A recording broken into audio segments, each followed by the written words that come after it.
traumatic injury already.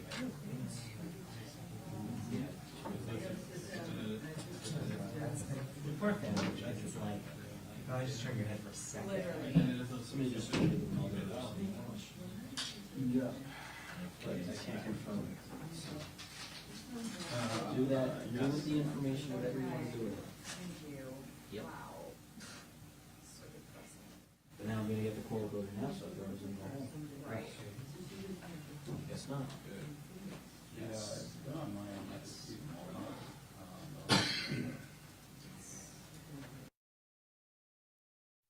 yeah, right now it's on, it's not thinking of it. I'm helping. Yeah, Okay, great.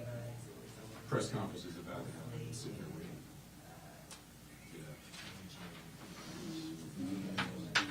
You know what, the neighborhood is silly but not shitty. What happens? And the craziness is he's a 14-year-old kid who's apparently, finds out, sure, it's a 14-year-old.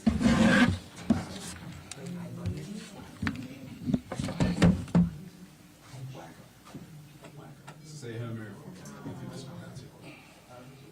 Take care. Bye.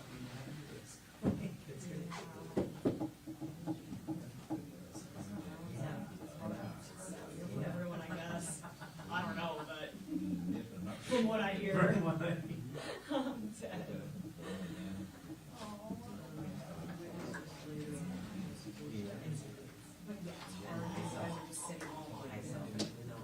Hey, I sent you a test email. Let me know if you got it. Excuse me. No. You know, so As soon as it happens, it's like time. Yeah.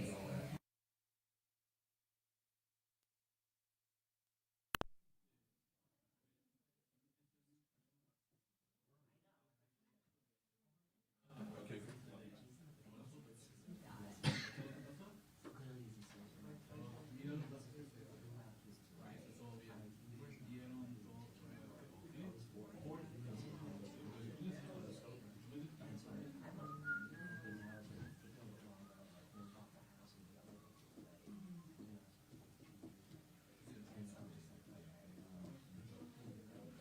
There he is. He's my hero.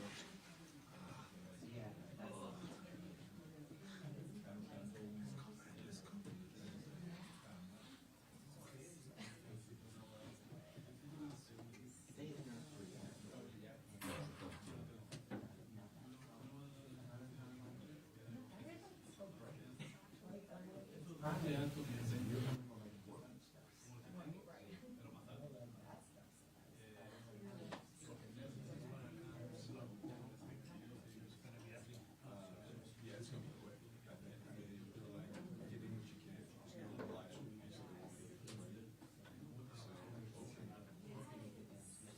Hey, I just texted you. Problem solved. I'm gonna talk to you soon.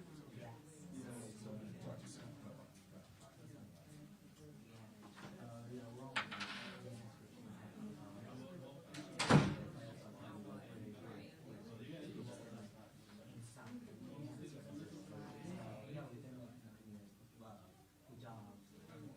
So, how was the cooking?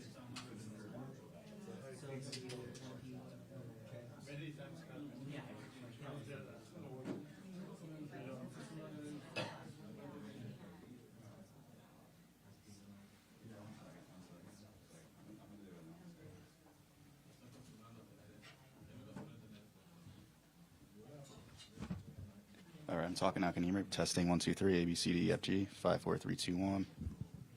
Yep. Yep. I did. No, I changed the import on the malt box. I switched it out. Okay. All right, we're good, right? Thank you. 5-minute warning.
Good morning. I'm Carmen Martin, Public Information Officer for the Essex County Prosecutor's Office. Speaking today is Essex County Prosecutor Theodore N. Stevens II, Newark Public Safety Director Emmanuel Miranda, and Newark Mayor Raz Baraka. We're also joined by our First Assistant Chief, Alex Albu, Chief of Detectives, Mitchell G. McGuire, and other members of the Essex County Prosecutor's Office, as well as the Newark Police Department. We're also joined by Essex County Sheriff Amir Jones and Newark Chief of Police Sharonda Morris, Special Agent in charge for Homeland Security Investigations, Ricky Patel, Special Agent in charge for the ATF, Elsie Cheeks, Special Agent in charge for DEA, Cheryl Ortiz, and the Special Agent in charge for the FBI, Terrence Riley. I now turn the podium to Prosecutor Stevens. Thank you, Carmen. Good morning. Yesterday at approximately 6:30 p.m., Newark officers encountered several individuals in the vicinity of Broadway and Carteret here in the city of Newark. Based on criminal intelligence, the police were investigating the possibility that these individuals had illegal firearms. Shots were exchanged upon the interaction with the police and those individuals, and unfortunately, 2 officers and 1 suspect were hit by gunfire. 5-year veteran Officer Joseph Azcana was shot before he even had the opportunity to leave his police car. At 2:34 this morning, he was pronounced at University Hospital here in Newark. There was a second officer also shot. His injuries are expected not to be life-threatening. He is continuing to recover in the hospital, and because of that, the delicacy of that recovery, his name will not be released at this time at the request of the Newark Police Division. One gun was recovered from the suspects. Several individuals are in custody as a result of that interaction, and they're being interviewed by the police and by the Essex County Prosecutor's Office. One of the suspects is 14 years old. That juvenile has been charged with numerous crimes, including murder, attempted murder, and possession of illegal weapons. He's currently hospitalized and is being treated also for non-life-threatening injuries. Obviously, this is a continuing investigation, so we're not going to be able to talk much more about the circumstances until the investigation continues to evolve. However, I will say this. Obviously, any sort of a gun interaction like this is the sort of thing that happens far too often, and we need to do everything we can to make sure that we limit those, if not eradicate those, to the extent that we can. The thing to remember primarily is that the officers involved are heroes, the everyday heroes that work the streets of the city of Newark and cities and municipalities like it throughout this county, without this state, within this nation. So they continue to be individuals who are worthy to be in our prayers and our thoughts, and we have to support them to the extent that we can. Despite everything that goes on and the difficulties, we're continue to be buoyed by the interactions and the collaborations we have. The individuals who Ms. Martin mentioned by name, we want to thank them for their continued support. It's through those collaborations that we're able to move as quickly as we can. It was an effort. I was with the team that was doing the investigation into the wee hours of this morning, and trust me, just about everybody behind me was here throughout that endeavor as well. That shows their dedication to make sure that we keep the streets as safe as possible, that we bring perpetrators to justice, and we do everything we can to keep the public safe. At this time, I'd like to introduce the director of the Newark Police, actually public safety director. I'm sorry, he got a promotion. He used to be the chief. Now he is the public safety director, Manuel Miranda. Good morning. Our heart is heavy right now. Our agency is hurting. We lost a true hero last night. He was part of an intelligence unit within the Newark Police Division. He's been on the job for 5 years. He's been a detective for the last 2 years. Since being promoted to detective, he was assigned to the intelligence unit. The intelligence unit works in collaboration with the U.S. Attorney's Office, with our federal partners, county and state partners. Last night, it was a team effort between our federal partners and our Newark Police Division that were working last night to capture an individual who they believe had a weapon. As the prosecutor stated, he didn't even get a chance to step out of the vehicle before he was struck. So our hearts are heavy. We're leaning on one another for support. We're going to be there for the family. The family was there last night.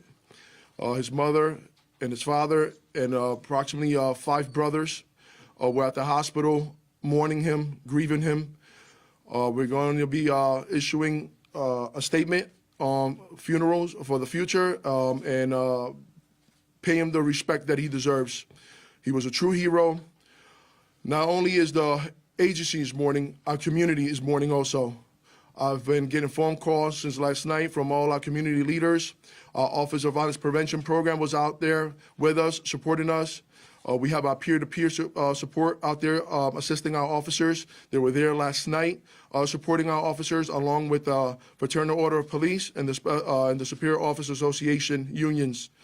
So I ask the community to please keep the family in their prayers and to keep this agency in your prayers.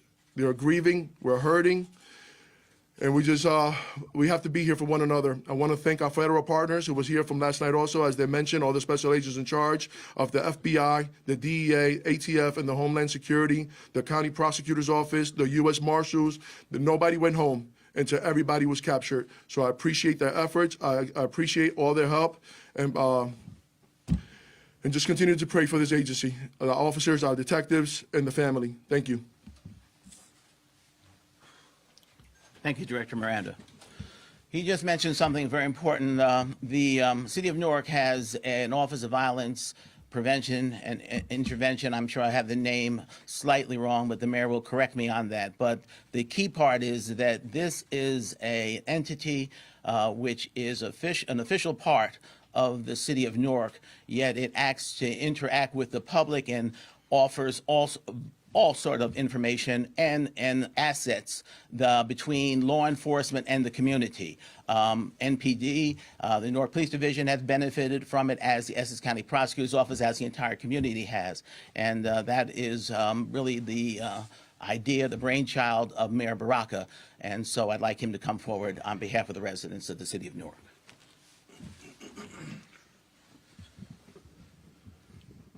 First, I just want to thank the Newark Police Division, Public Safety, Fire as well, for being on the scene last night, helping our police officers. I want to thank all of our partners here, the Prosecutor's Office, our Public Safety Director, the Chief, and all the work that they did, Office of Violence Prevention, making sure we brought people to justice. This morning, we could make a statement that individuals were, in fact, arrested, who were responsible for this heinous, callous disregard for humanity. We mourn, as the Public Safety Director said, the over 300,000 residents of this city mourn the loss of a police officer and the shooting of another in the whole public safety ecosystem. We mourn them collectively. These are officers who got up yesterday morning to do their job, to go outside and make sure our streets were safe, to make sure 8-year-olds are not killed by stray bullets, to make sure our grandmothers could sit on their porches in peace, to make sure our neighborhoods are not overrun with violence and guns. They were doing their job, getting intelligence around guns on the street, and they went to a scene that many of us would not have gone to. In fact, I don't know many people that would have went to that scene, knowing that danger lived there, that the opportunity to get yourself in grave danger was possible. And they went anyway. And unfortunately, one of our officers did not recover from that. I texted my wife last night. She texted me that she was sad. I said, why? Thinking she was thinking about something different. She said, all of this makes me sad.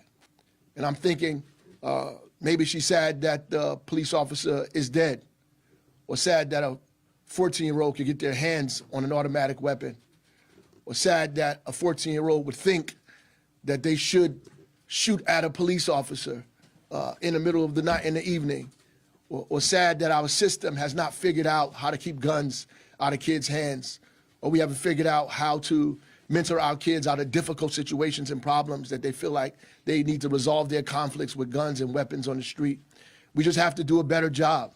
I have to do a better job. Our families have to do a better job. The community has to do a better job at making sure that our children are not handling guns in the street, shooting at police officers. This is not a police problem. This is our problem. This is our collective problem. And if this continues, it will continue to be our problem. And so, you know, I'm here standing not just as the mayor of the city, but as a father of 2 little kids, you know, who know my peers have kids the age of the kids who were out in the street that night, who we're going to communicate all last night and this morning about how did little kids get an opportunity to be involved in a situation like this, and what the hell can we do as residents of this city to make sure this never happens again. So, again, we mourn the loss of our officer. We are praying for the recovery, complete recovery of the other officer, and we are standing side by side by the hundreds of police officers here in the city of Newark who are mourning, who are grieving because of this incident. Thank you, Mayor. We are praying for everything. We're praying for our communities, and this needs to be a wake-up call. And frankly, I want to issue a challenge to the entire community to focus less on some of the difficulties that are happening on a macro level in our society today, and to focus on the things that we can control, and that's our particular communities. We need to focus laser sharp on trying to find the reason why this 14-year-old was in the situation that he was. Had a gun, felt he could use it against the police. That's a crazy situation. That's one that cannot go unchecked. So it's up to all of us. It's up to every clergyman. It's up to every school district. It's up to everyone, every parent particularly, to make sure that their young people who they are in charge of have the wherewithal and the understanding to know that whatever age they are as a teenager is the embryonic portion of their life, and they've got so much more to live for. They've got to get there, though, and we've got to help them get there so they can really reach the fruition that their life really offers for them. So we're available for a few questions right now. Obviously, as I said, it is a continuing investigation, so please do not be too frustrated if there are questions that we cannot fully answer. Yes, sir. Sir, could you please spell Officer Ascana's name? Yes. Ascana, Joseph, first name, last name, A-Z-C-O-N-Z-A. Is that it? No Z. No Z. Strike that. That's what's written. That's written here. A-Z-C-O-N-A.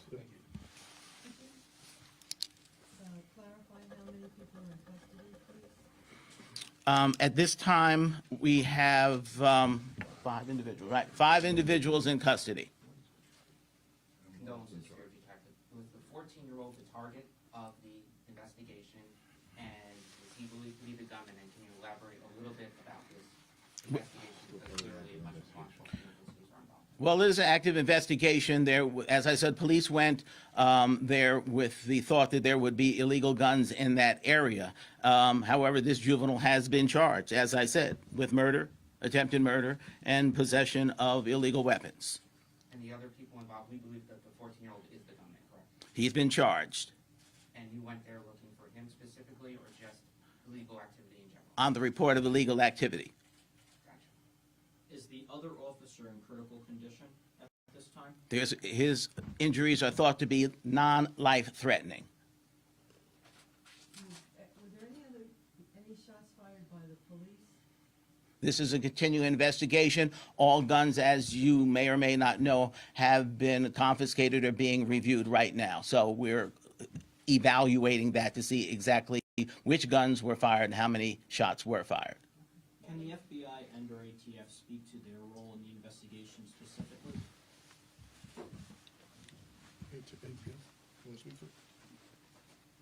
Yes, our role is actually to support our partner agencies in whatever need they need, whether it be intelligence, tactical support, or whatever support they need.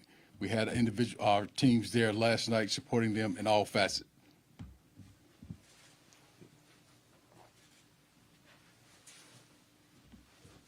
Yes. Only one gun was recovered from those 5 individuals that are in custody? That's what we have at this time. Okay. And was the officer who passed 24, is there anything you could? 26 years old. He was a 5-year veteran of the Newark Police Division. You have children? No, No children? not married. Can you speak about the danger that these officers faced getting out of their vehicle? And in fact, it sounds like he wasn't even able to get out of his vehicle. It's a danger that officers like him and whoever face every single day. Every time they get to a scene, there's the possibility that they're going into a more dangerous situation than they may even know they're arriving at. So in terms of the type of danger for this particular situation, probably no more than any other officer faces on a daily basis in municipalities like this. Did you say all 5 suspects had been questioned, or is that still ongoing? Oh, we are questioning all the suspects. You said that initially the officers encountered this group. Is this just a problem area that you know there are guns there, or was there something? Well, I'm not aware that any area is inherently a dangerous area. You know, as I said, officers face danger every time they put on the uniform and go out in the morning and go to a call. So whether it's a domestic violence call or whether it's something else, they can face danger at any time, any place, every community, not just obviously an urban community. But I mean, was it a specific tip that brought you there, or just? So this particular unit is the intelligence unit. This is the best of the best that we have to offer in the police division. These individuals is the ones that I call every day. Anytime we have a shooting, anytime there's a homicide, anytime there's a robbery, carjackings, these are the guys that are getting the information and are targeted specific individuals. They just don't go out there and jump out of cars on anybody. They have target investigations, people that they're following to ensure that the community is safe. But this is the best of the best that we have to offer. Thank you. So at this point, we're not sure who shot the officer who passed away. Right now, it's a well, he's been charged with the homicide. So basically, you're saying the 14-year-old did it. He's been charged. Can you talk a little bit about the 14-year-old? Have you had prior Oh, no. interaction with him? Is he shot? It's 14-year-old. You know, as juveniles, not going to release his name or talk about any other specifics with regard to him because of the specific laws that that juveniles benefit from. Can you elaborate on his condition right now? Non-life-threatening injuries. All right? Thank you so much.